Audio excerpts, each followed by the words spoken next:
Hello， 大家好，我是大雾，我是白马啥耶？大家好，我是大白牛。今天又是我们的医学生系列。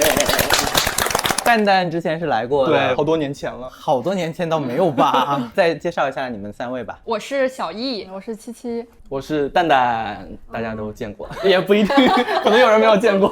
你就来了一期，我就来了一期 ，sorry。就是因为他上次来做了一节那个 PBL 的内容，我才萌生的要做这个医学生的系列，相当于你是这个灵感来源。你是鼻祖，你们仨都是同学哈？对啊，现在是大5，就刚开学，大4刚结束，8年制，5年制的。哦，5年制的，是5年制的，5年制的，控住了。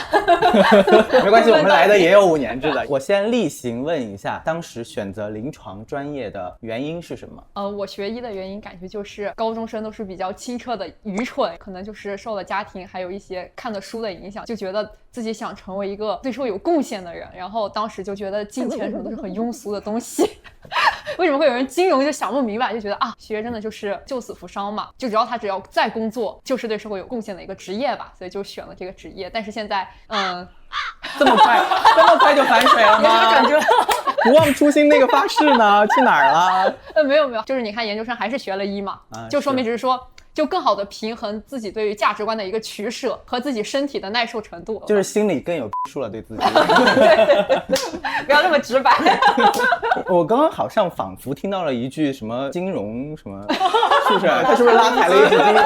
但是现在好像金融的也不大行，但是不行，我觉得人家还是可以吧。那就是瘦骆驼比马大，人家基数大。对，不，其实我觉得大家对于金融从业者的这种刻板的印象吧，其实跟大家对于医疗工作者的印象一样，就是大家都只看到金字塔尖的那些人，是的，比如说什么在中金工作的那些人，人家年薪200-300万，然后你感觉人家好像也没干什么的样子，就跟很多人说你医生啊，你当了大主任，你年薪200-300万，你天天到处飞刀，到处旅游，其实也是差不多的，就只看到塔尖上那些人，没有看到在基层默默工作的人。其实小易刚才一个观点，我觉得还挺感同身受的。像我其实也是一个怕麻烦的人，就会觉得做医生这件工作，我同时满足了养家糊口，然后价值的这种实现，对，然后满足家人和朋友的期望，就是感觉多合一的这么一个职业，会觉得很方便。对，有胆你就学。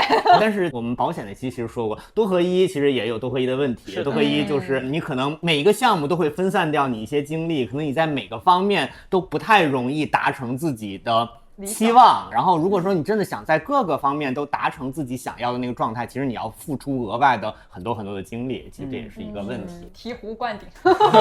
说起选择的最开始的原因是高中的时候比较喜欢生物嘛，就是对于人的构造啊、运行的机理啊，觉得非常神奇，然后就想到想学医还是挺不错的。而且我姥姥也是一个医生，就是对从小也是有一点影响。什么科的呀？我感觉就是内科。你感觉？你感觉没那么熟？对，不是，因为他们分的没有这么细。那个时候的医生。对，是的。我选这个专业的原因，其实在之前的某一期已经讲过了。因为我们当时其实不是2020年疫情嘛，受到那个环境的启发，然后以及就身边人的一些鼓舞，就是他们都觉得啊，医生的社会地位高呀，或者说本身有一个就是这样的一个本领，对于自己的身边的人都是非常有益的。其实还有一个比较重要的原因，就是分数不太够本部的。他们刚来的时候在楼上已经自己想了一个题目啊！你们已经把我节奏已经带走了吗？风标已经做好了。什么题目？有点标题党，就是当年疫情决定学医的他们，现如今4年过去。对。哦，你们这一批是受疫情影响比较大的。有。我们那一年是连高考都延迟了，这是历史上第一次。对。那我想问，你们上过大学吗？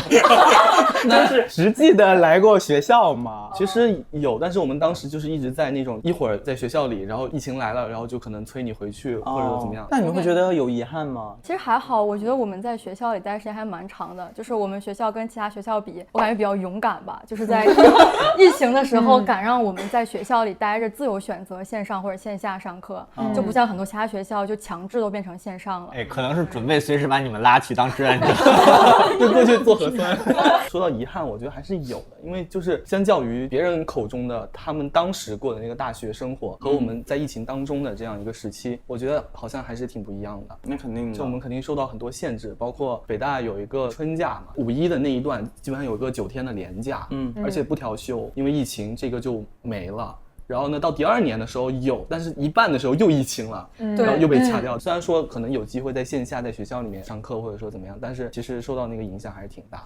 我听起来就是价没了，就是价没我也就是价没了吗。那影响好大呀，那影响不大吗？我听着也是。我以为你会说什么，就是什么社团的一些活动没参与啊。我们作为老人来讲，我们就很关心这一代的新人在学校学的怎么样啊。你们初一之后水平怎么样？我们担心的是这个好吗？我们实践课一个都没有落，对，一个没落。就是大4在我们的见习医院里，内外妇儿啊，包括他的这个整个轮转啊，实习见习的规培我们都是从来都没有修过的。我们肯定不是最垮的一批，不是最垮，但可以垮，是吧？可能垮一点点垮。就今年保研的形式来看，其实大家还是特别优秀的，包括那些老师其实也评价我们，虽然说是在疫情里面，但是从成绩上来看不比之前的差，甚至有一些可能学的比之前都好。你倒是代表你们这一集给发言完了哈。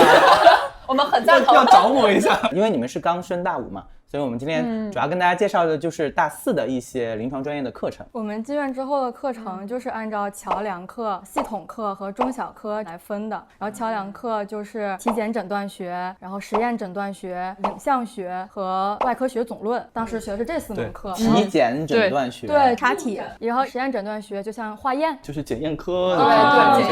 对，他们给我们做的。然后影像其实就是影像科给我们上的嘛。哎，所以就是说这些科室其实你们多多少少也都懂一些，提前先学了一些知识。然后外科学总论就是把外科学那一整本前面的那些基础性的东西学一遍。相当于我们上是这4门课，然后还有其他班的同学呢，有那个核医学、麻醉，对，有的其他班也是在这里学的，但是我们是在后边学的。相当于桥梁课就是给我们大2、大3的基础课和大4的临床课之间做一个桥梁。然后这些课每一门都是按照理论和实习2个部分来进行的。然后理论课就是跟学校里一样，大家坐在教室里听老师上课，然后这些老师也都是临床上的一些老师。然后实习的话就是走到科里去看，比如像今天我们化诊是看我们这个血细胞是怎么测的呀，血生化是怎么测的呀，然后误诊相当于教查体嘛，今天你胸是怎么检查的呀，明天你腹是怎么检查的呀。误诊是物理诊断学。还说要教大家怎么鉴别误诊，不是那个误诊。桥梁课那一段是我大学时期最黑暗的时候。为什么？因为它就1个月的时间，然后你要学影像、误诊、化诊，还有神经病学，然后立刻就考试，考完之后立刻就接上内外妇儿。我印象里面桥梁课其实是我这么多年上学其实最兴奋的一个阶段，因为它其实是第一次就是你感觉你要做医生了。因为你之前你学的其实都是一些基础的东西，都是一些理论上的东西。这些东西你背得再熟，你也不知道我怎么去看病，我需要哪些资料我才能看病，然后我看病是一个什么样的思路，其实是完全不知道的。但是你桥梁课，尤其是诊断学，是你第一次知道医生是这么想的，医生是这么做的。我觉得兴奋归兴奋，对，但是压力归压力，对吧？有压力，就是短时间内接触这么多的信息。但是当时我感觉学还挺开心的，因为我拿到那个误诊的书翻开之后，第一反应是，哎呀，我会给别人看病了。对，成就感。当时就是非常喜欢给同学看诊，然后就是根据他的症状一顿分析，然后做给他一个胡乱的结论。当时觉得是一个非常厉害的事情，就觉得自己已经跟在医学院的不一样了。然后系统课呢，就是内外妇儿这4大门，就是内科学、外科学、妇产科学和儿科学。然后每一门也都是先学理论课，比如像今天学呼吸系统疾病，学一个哮喘。然后明天再学另一个疾病，大概是这样。然后实习呢，就是走到科里去真正的看病人。当然我们是管不了病人的，我们只能是看病人，然后实践一下，比如像问诊啊，怎么问病人，然后查体。这些内容，这种就是比如你们一开始去看问诊什么的，是2、3个同学在一间问诊室吗？我们主要是在住院部完成的这一个，就是他们已经收入院了，对，然后代教老师可能会找一个比较典型的案例，比较好说话的病人，对，带我们去就是再问一遍，因为其实那些病人都被问了好几轮了，对，所以要找那些比较配合的病人，对，他甚至能补充，就你没问到的问题还能补充。哎，大夫，我不吸烟喝酒。你说啊，完蛋，漏问了。当时我入院的时候也没有人来找我，没有赶上我们这些学习的同学，住早了，住太短了，就住了1晚。实践和理论还是不太一样的，就是我们真的问的时候，发现和课本上教的很多东西都不一样。对，不一样是指什么？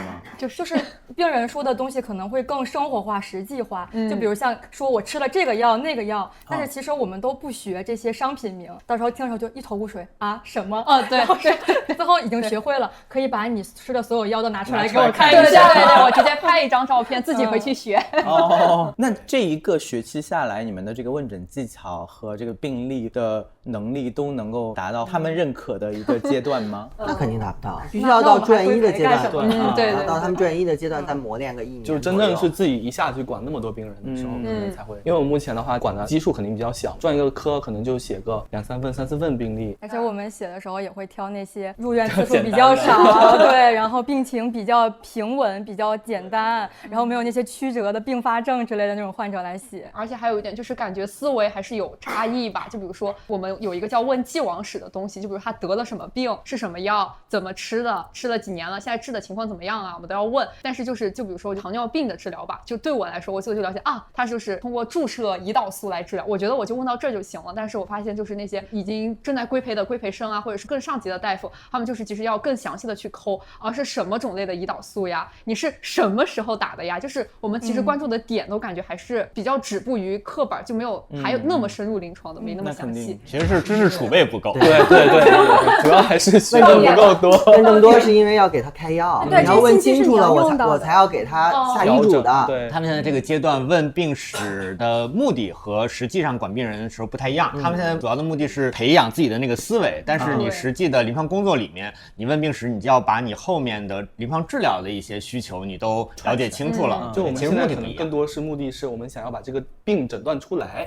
对，但病可能还没有涉及到就是我之后该怎么对这个病人实施个性化的一个管理，临床决策那些方面可能还没有。那你们觉得整体这1年的这个见习下来，你觉得你哪个方面，比如写病例，对，写病例有提高，或者问病史的技巧有提高，主要收获是什么呀？我觉得就整体上就是慢慢的往这个临床方向更适应了，因为其实跟入院前跟入院后的2个状态其实完全是不一样的。对，就是我们老师经常说的是从一个医学生到医生的转变，我们其实都在走在这个路上。我们现在面对患者的时候，可以更加就是淡定自若一些，就不会像一个去求学的学生一样那么胆怯。那转内外妇儿的时候，你们觉得有哪个科室印象最深刻？那就我先来，就是安利一个小众科室，风湿免疫科。我们当时是遇到了一个特别让我印象深刻的病人吧，所以才让我感觉对这个科比较难忘。风湿免疫是属于哪个内科？内科，大内科，大内科下面的3级学科，3级学科，这也算专科吗？不是应该转大内科吗？就是大内科就是分为这些小科室呀，没有一个科叫大内科。哦，每个小级的学科都要转完吗？对对对对。哦，你们有那么多时间吗？我们也很诧异，竟然有那么多时间。可能时间长短不同，有一些小科可能就1周2周这样的。没有，我们当时见习其实就几天。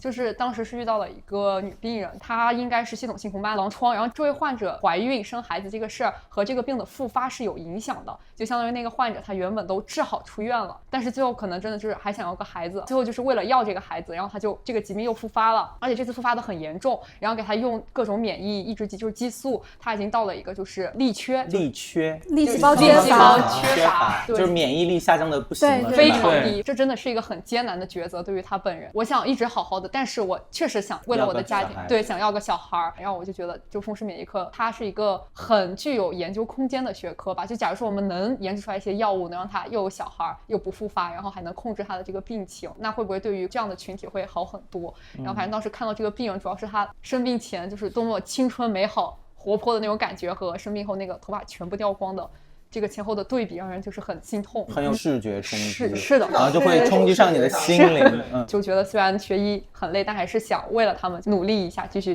好好学下去啊。所以你想选这个科室吗？已经选了是吗？哎，你们现在就要定我们保研完了，刚保研完，对，3个都保上研了是吗？先把难忘的事聊了，再聊他们保研的方向来。我们当时见习转的第一个就是心内科，我们待了4周，这4周就是各种的小讲课，包括主任查房。包括我们看病人的机会其实也是最多的，所以我现在在心内科的体验是最充足的。然后心内科的那个病种就很多嘛，我感觉印象比较深刻的就是这是可以说的吗？就是说我觉得是很多患者都是那种不太注意自己的健康，然后不太把自己健康当回事儿，然后才会住院的那种患者。他们2科都是这样的？也不全是，也不全是，也不我们科多一点吧。对，因为我们2科慢性病最多，其实慢性病很多跟这些有关系，跟你生活习惯不好有关系。就是一问抽烟嘛，抽多少呀？2包。喝酒吗？喝多少？3顿都喝。就是明明可以自己在健康上多上一些心嘛，也许现在的结果就会比现在好很多，但是他们就那这个真的没办法，就是自己为自己负责吧。我觉得放下助人情节，尊重他人命运。因为我们当时转的时候，那个病房相当于是心律失常的一个专科的病房嘛，然后我听主任查房，非常的让我受触动，因为我觉得他是那种临床的知识非常的充足。也非常非常的果断。主任吗？对，是的，科主任。那不是应该的吗？你知道为什么吗？因为心理失常这个东西讲出来的特别唬人，哪怕是我们心脏专业的，听他们讲，有的时候可能都听不懂，话说出来就会让你显得很高深很难，反正给了我一种非常高大上的感觉。我觉得这个课真好，真神奇。所以最后选心内了吗？是的，都是铺垫了。好的。印象最深的其实是我们最后面才轮转的小科室。眼科，因为眼科我们在见习的时候都会用一些仪器，包括那个裂隙灯，我们就会看一下，互相看一看，然后就觉得哇，我 so beautiful， 真的，我就觉得说是眼睛是人心灵的窗户，我觉得这个就很对。虽然你可能看不到心灵，但是首先它那个窗特别的美丽。我当时是想，就是如果我能够为患上一些眼科疾病的患者，至少让他们的眼睛看起来像正常人一样明亮美丽，我觉得这个是一个非常就是有成就感的事情。你们怎么都这么有那个啥呀？对，但真的当时他们还小，真的是，给我找一下纸巾。你们不小了啊？怎么了？不愧是北大红色精神。真的，我觉得你们仨说话都怎么回事？我就觉得就是真的是一个非常伟大的事情。我当时其实保研的时候也选了就是这个赛道，但是因为一些原因最后就没能去成，然后去了另外一个科室。虽然是遗憾，但是也挺好的。你现在的导师看到这条视频作何感想？你现在选了哪个科？我选了超声科。但其实我跟他说的很清楚了。你跟他说的很清楚了，你这句话很嚣张哎。我选你是你的荣幸。没有，卡掉。因为我觉得这个就是我的心路历程。既然选导师，我肯定是要以一个非常真诚的一个态度去选择。所以其实一开始我也跟他说了这个事情。当时就保研的时候，我也报了这个科室，我也很明确的和他说了。好像你们老师还挺厉害的，谦虚不了一点。但是我认为这是我人生上面非常棒的一个选择。超声科应该就还蛮幸福的吧？对，而且现在应该也有超声眼科吧，也是一个方向。超声科其实现在不像以前只是一个影像诊断的科室，它现在有很多介入治疗。对，但这个都比较高年资才能做。对，没事，我们都是慢慢成长起来。我等得了。我为什么要做这些内容啊？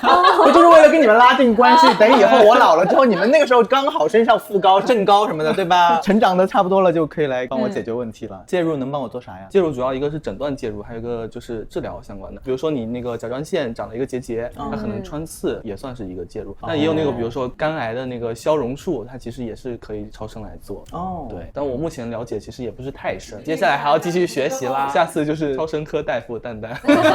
那今年相当于是大5嘛，今年的大概的一个学习的内容就是转各个病房，就是那个大内大外。基本我们是内外妇儿和选内外妇儿不是转过了吗？当时是见习，习，现在是实习。就当时让你浅了解一下，现在可能更多的就是我管一个病人的时候，我得学习那个系统是怎么操作的，然后我得知道就是哪些东西我可以动，有哪些东西我不能动，因为有很多东西是跟法律是这方面的动吗？我也是病人的阑尾盲肠这种，就是我们就在病历系统上操作的时候，因为有一些包括病历，比如说你提交上去了，后面再修改的话会留不必要的痕迹。没有那种就是刚上临床的医学生吗？就是拿着那个手机拍临床医学生的第一天哦，然后去拍我的病历，病人的病历，然后剪成一条视频。什么财经？Call back 你拉踩的那个行业。没想到我知道这个。我觉得刚才从他们聊见习的那个体会，其实能看得出来。我觉得见习这个阶段还是让你对临床或者对你以后的工作有一些更实体的，但是偏感性的认识。就是你可能大概知道医生是怎么工作的，以后怎么看病的，然后你可能对某一些科会产生一点兴趣。但是你让我回想我当时见习的时候，真正学到了多少东西，或者是你的问诊技巧，或者你写病历的技巧有多大程度的提高，其实并不是在这个阶段完成的。其实这个跟我们最后保研的选择有比较大的关系，因为有很多同学都是在见习阶段找到自己喜欢的科室。对，当然也有很多一部分的同学其实撞完之后还是挺迷茫的，因为选什么不是你说了算，除了你自己的选择，还要考虑到你自己本身的实力在哪个位置。就你的实力在哪？我比较差。没有了。你们是看绩点还是看什么？就是英语、成绩、科研，就3驾马车，我们会有这个说法。6级我们至少要在一个550分以上的一个基线值，绩点的话就肯定要满足保研的，这是最基础的，你至少得拿到资格，对吧？然后科研的话就是通过我们这一年的竞争，你可以明显的感觉到行行都在内卷，医生更内卷。我感觉就是去夏令营啊，感觉到能拿出来5篇文章的同学不在少数。5篇 SAI 吗？有，我也有点这样，就是有能发那种影响因子大于10的。他是怎么做到的呢？我们也想采访一下，我们也很想知道。啊，你们都没问过啊？我见过有些同学，他们确实是会每周末都会跑回学校去做实验。对，就我们在入院之后已经不在那个学校住了嘛，他们依然会选择就是周中的晚上啊，或者周末跑去做实验。对于后面接下来的，不管是这一学期还是几年，你们有什么就觉得担心的或者疑惑的，或者一些想问他们的问题有吗？没有，目前是信心满满上临床。就是很多东西可能想不到，因为是你还没到那个真的你进去了之后，你就发现这有问题那有问题。因为其实他们这个年级正是最兴奋的的时候，全权意识。有对那个年轻一点的学弟学妹们，或者甚至是没学医的一些小朋友要说的话吗？有啊，有备而来，就背了这一趴。我忘给他们发提纲了，所以就是他们今天来，他们都不知道聊什么，就是纯现场。对，感觉这个可能对他们有帮助，就只想了这一趴。什么帮助？就是如果决定踏上这条路，就好好走，但没想清楚之前，就不要瞎听周围人的建议。就是学医真的不是说大家都吃得了这个苦，我也能吃，你就要明白自己的追求在哪。就比如说你的身体能不能扛得住，然后甚至是可能要考虑到一些很综合的家庭的因素，因为这真的是一个长投入的过程，以及你对它的热爱是否真的能支持你全年无休4天1夜班，工资还不怎么样，你得真的想清楚，这些都是一些很现实的问题。就虽然我不是也说我是因为价值取向填了医学嘛，我当时我觉得我现在支撑我一直学业的也是我这个价值取向，就算是想清楚的人。然后我觉得就是高考完那个时机一定要好好把握，可以甚至去问问医生朋友，多看看这个节目啊，听听大家聊自己的生活，然后再做决定。如果一旦选择要学这个医学，那就出发之后就不要后悔，我们就好好学，就是先做好预期管理。对，其实主要就是因为其实高考刚出来的时候，怎么这个也能哭呀？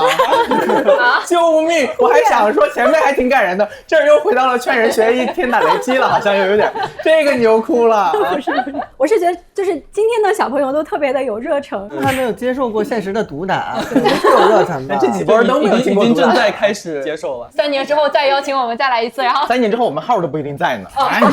其实回到刚才说的那个高考完选择的问题，这个问题其实说过很多次，就最主要是学生他自己根本对大学的那些东西都没有概念。既然选择了这一条路，你就要接受它的好，接受它的不好。当然你也完全可以选择跳出去，但是这个代价我觉得是非常需要想清楚的。因为当你出现很多选择让你去选的时候，你可能就会在摇摆当中逐渐迷失自己，就是你会变成一事无成。就是虽然大家都在吐槽的时候，但是你就是能够守住自己能够让你坚定下来的那一个信念，我觉得这个不仅是在医学上面，也是在你自己整个人生道路上，我觉得是一个非常棒的一个能力。他平时也是这么油红油专吗？